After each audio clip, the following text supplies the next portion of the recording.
ต้องให้ได้เด้อแปะเดี๋ยวจังหน่อยก่อนเดี๋ยวก่อนแป๊บนึงท่านี้ก็สวยทางขึ้นพูดร่มเดี๋ยวพอให้นี่เขาเนาะดองก็ขึ้นไปเลยฮะมันจะขึ้นเบิ้งจอขึ้นลองเบิ้งนี่บอกดองเลยได้เนาะเลย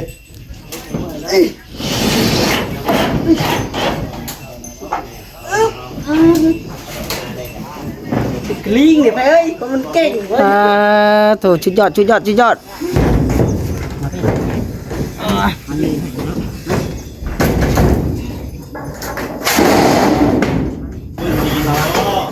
นย่างไปกองสวย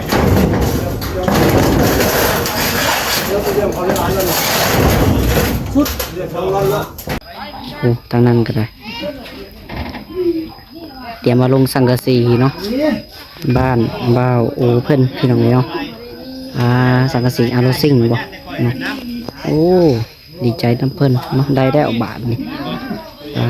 โตพี่น้องแนวมุงมาพร้อมนี่เนาะจวดจาดขนาดเนาะเดี๋ยวบัดนี้พี่น้อง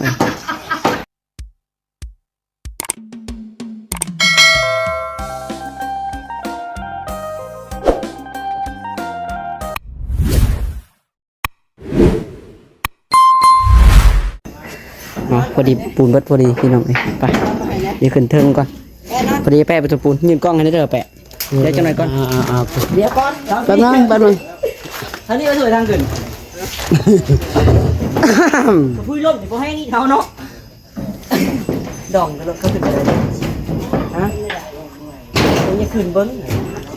จอขึ้นลองเบิ้งนี่บอกดองเลยได้เนาะ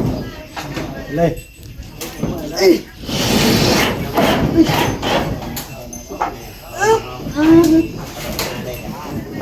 กลิ้งเดี๋ยวไปเอ้ยก็มันเก่งเว้ย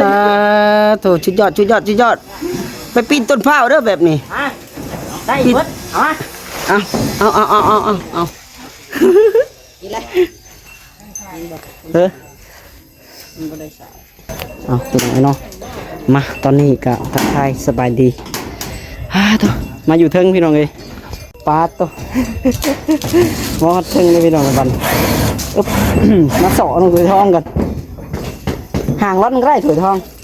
ยิงนะยันนัดบุฟเฟ่ฮะคนยิงนัดที่บุฟเฟ่เอาน้องหลาบอกห่างร้อนยิงบ่าร้อนรถที่เยอะเดี๋ยวนี้จะยิงบ่ทงหนึ่งแหละนี่เจ้าทงทงเดียวบ่าร้อนเด้อตัวนี้เจ้ามันขี่พอแล้วไปนอนไปเบิ่งกล่องหลังน้ำกันอันนี้นี่ปลาตัวมันยังนี่ประเทศยังนับตัวเพิ่นยิงตัวเก่านี่เนาะโอ้น้องหลาเนาะ ขึ้นมาวันสอบจะถึงเลยพี่น้องมันคักแต่กะคือว่าเลยเนาะ ขึ้นมาถึงนี่อยากสีวันห้อนจักหน่อยได้พี่น้องพี่น้องแบตโทรศัพท์กับซีเบิร์ตละน้องหลาก็ได้คือสิเป็นคลิปสุดท้ายของมื้อนี้เนาะมื้อยังค่อยว่ากันถ้าว่าน้องหลาได้มาได้ป่ะถูกยิงได้ป่ะเถอะนี่วันยิงหนอดได้เป็นไม้เลยโอเคก็ขึ้นบอกกันได้เนาะจักเลยลิฟต์ต่อตารางพอแห้งอีกเบิ้งมันวางกล้องเบิ้งมันวางกล้องดึงสังกะสีมันก็วางเลย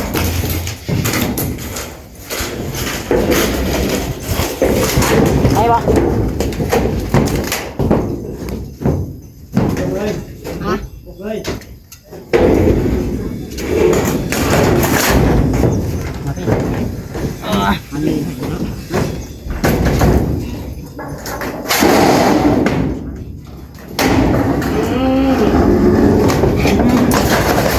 จ้าพอดีได้สำเอาไปสีได้เนาะได้แม่น้ำโอเคป่ะสุกลงบ่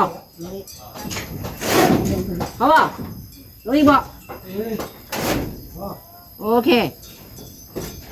ของพ่อที่ฉันได้ต่อเป็นต่อนี่ย่านเป็นห้อยต่อเลยตัวนี้ขัน เฮ้ยเงากันในสั่งมันสิกายกันลื่นกันได้อยู่แล้วก็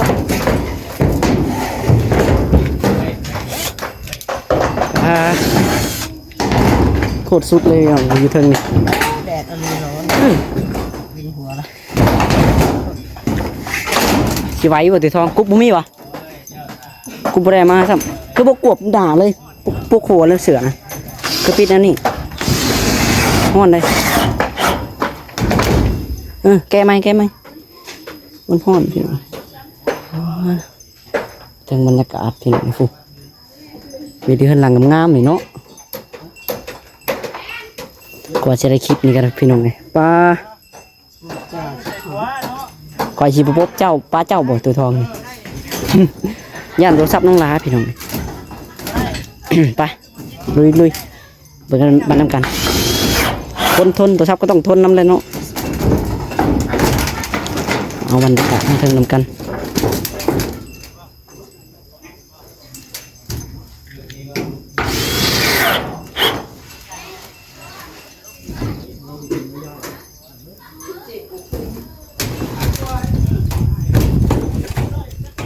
ยิงแต่ขานั่นก็พอแหละ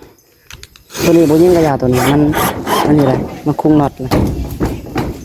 ได้ยีดอกมันบ่ซ้ำกันเด้พี่น้องตัวนี้มันคุงขาวตัวนั้นมันเป็นสังกะสีแบบ2สั้นนะเป็นซิกแซกขึ้นนะพี่น้องตัวนี้ชี้ยาวลงตรงขาวตัวนี้บัดสั่นบ่ตรงขาวมันแต่ยิงแต่ตะขานั่นดอกเอากันจือเด้อบนใหม่ตอกนะ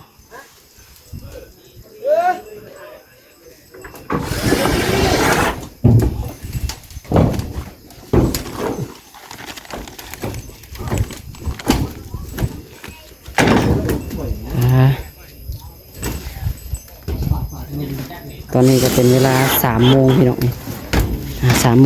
3:36 นาที3 โมงเลยตรงตัวเลยยังแดดฮ้อนอยู่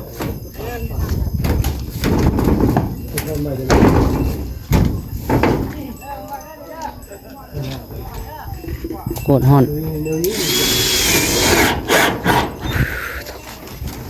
ภายในบรรยากาศเป็นเรื่อง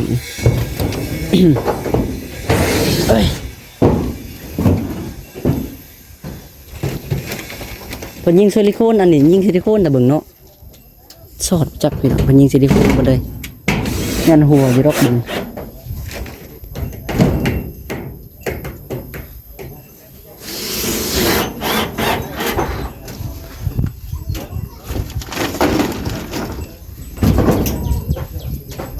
บัดต่อลงเลยน้องตัวทองบัดนี้ลงได้เข้าไปเฮือนพุ่นบ่เข้าไปเฮือนพุ่นแล้วเนาะ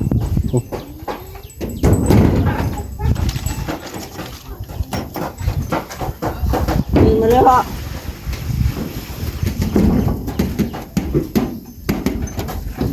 ยืนมาเลยตัวทองสิไหวบ่เด้อ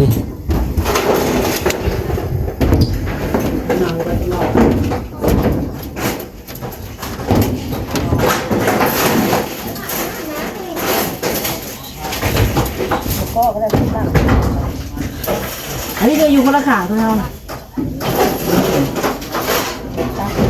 ขึ้นมา2 คนโนบัตถ่ายคลิปว่ะ โอ้ย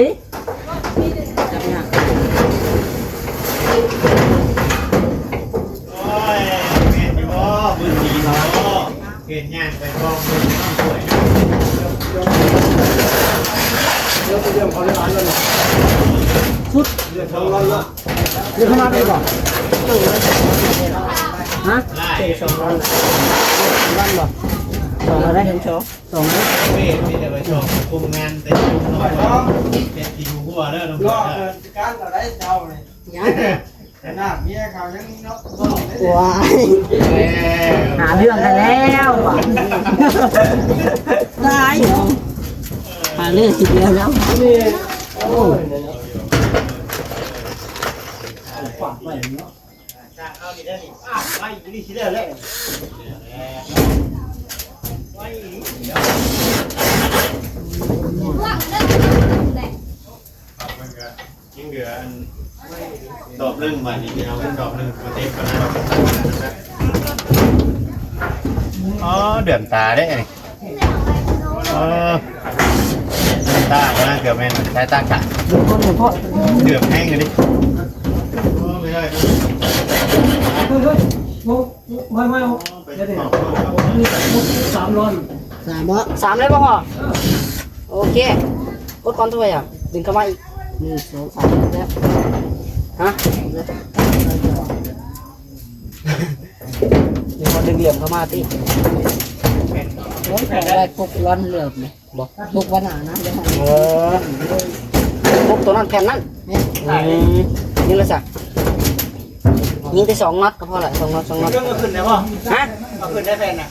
แผ่นไหน เป็นกระชี ย่าง จะมาพอดีเลยจ้ะ พอดีมีแผ่นหนึ่งแล้ววะย่างแผ่นหนึ่งแล้วป่ะบ่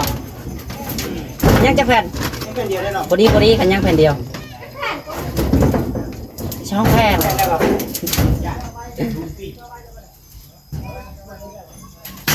ขาหมู2 แผ่น 3 แผ่นเลยกับ4 จักแผ่นเถอะเลยหับเลย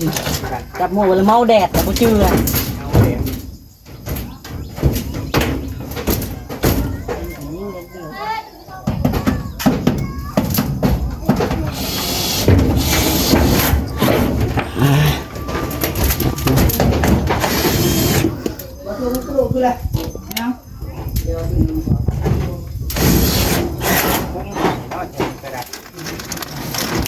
ไปเลี้ยงลาขออนุญาตหยุดกล่องก็เด้อพี่น้องเด้อเนาะโทรศัพท์บ่ไหวนะ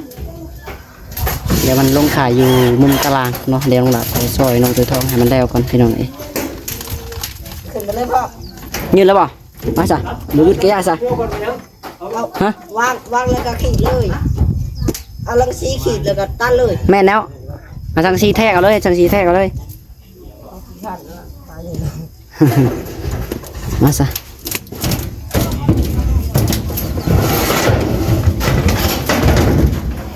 ไอ้พี่น้องดึงอีกจะขึ้นจะแผ่นดึงแล้วก็สีอันนี้เนาะหยุดคลิป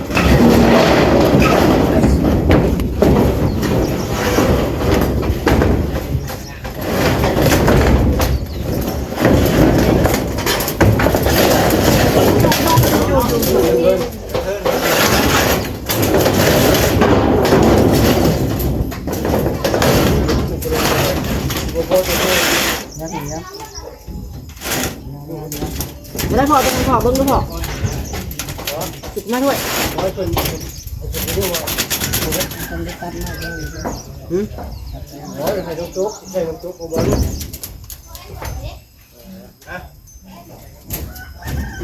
ใส่ตุ๊กนิ้วแล้วดู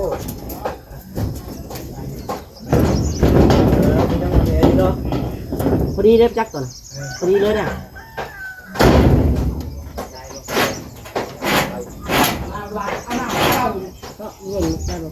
ได้เดี๋ยวใส่ตัวลงกัน นี่จะขีดตรงๆเนาะ กินแล้วก็เขาก็ยับตัวนี้กินแล้วยับเข่าประมาณ2 เซนได้ตัวนั้น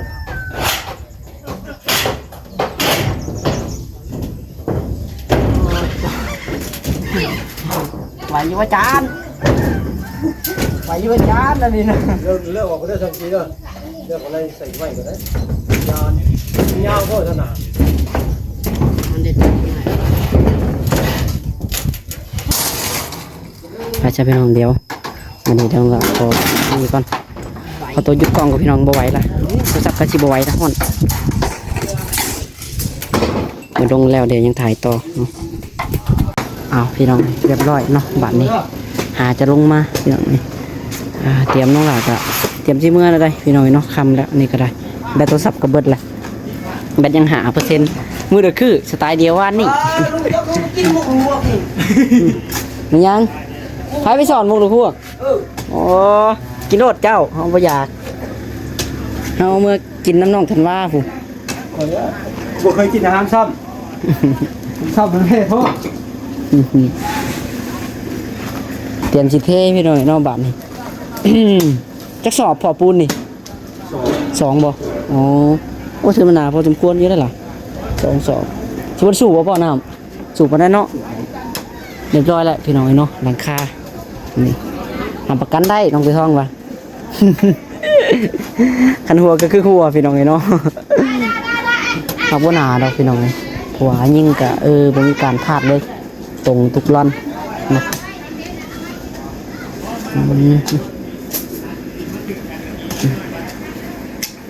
แมตกะลดลงเลยพี่น้องเนาะไปเดี๋ยวขอตัวกลับบ้านก่อน4 โมงละเมื่อเฮือนก่อนเดี๋ยวสิเมื่อเบิ่งเรียกอยู่เฮือนอีกคำเลยเนาะจากใดเบิ่งแบะเบิ่งหยังอีกจะว่าอ้ายบ่ได้ปล่อยแบะจักมื้อนี้เนาะไปโอเคสำหรับคลิปนี้ก็สิขอตัวไปก่อนพี่น้องคลิปนี้ก็สิบ่ยาวปานใดเนาะจังได๋ก็อยู่ดีมีแฮงเบิดสุขทุกคนพี่น้องแบตโทรศัพท์ก็เบิดแล้วเนาะเอาบ๊ายบายจังไรน้องไปท่องฮ้อนโอ้หน้าดำหน้าแดงเบิดพี่น้องน้องไปท่องก็ได้ เอาเนาะสบายดีพี่น้องเอ้ย